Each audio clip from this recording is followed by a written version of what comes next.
Get ready for a major space event.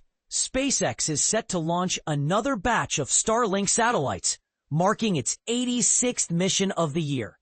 This time, the company will send 28 Starlink V2 Mini satellites into orbit, joining the existing 8,400-plus satellites in the growing Starlink mega constellation.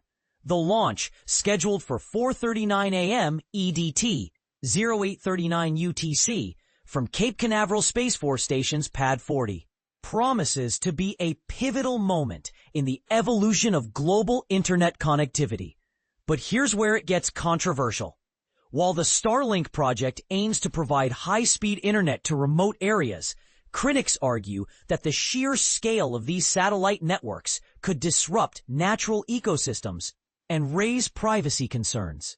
Still, the mission itself is a technical marvel. SpaceX will use the Falcon 9 rocket, which will carry the tail-numbered booster B-1080 on its 22nd flight.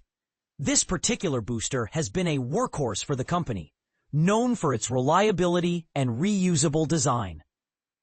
The launch window is backed by favorable weather forecasts with a 90% chance of clear skies. Meteorologists caution that mid-level clouds might pose a minor challenge, but a drying trend suggests the conditions are largely optimal.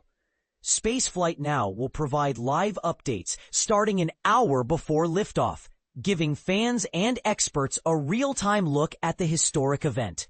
Once the Falcon 9 lifts off, the journey isn't over. About 8.5 minutes after liftoff, booster B-1080 will attempt an autonomous landing on the drone ship A Shortfall of Gravitas.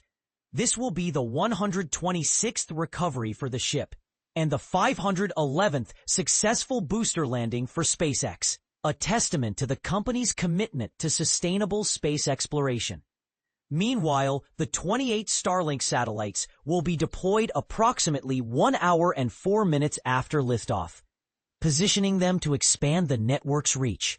As this mission unfolds, the question remains, will the benefits of global internet access outweigh the environmental and societal challenges of such a massive orbital footprint? What do you think? Share your thoughts in the comments below.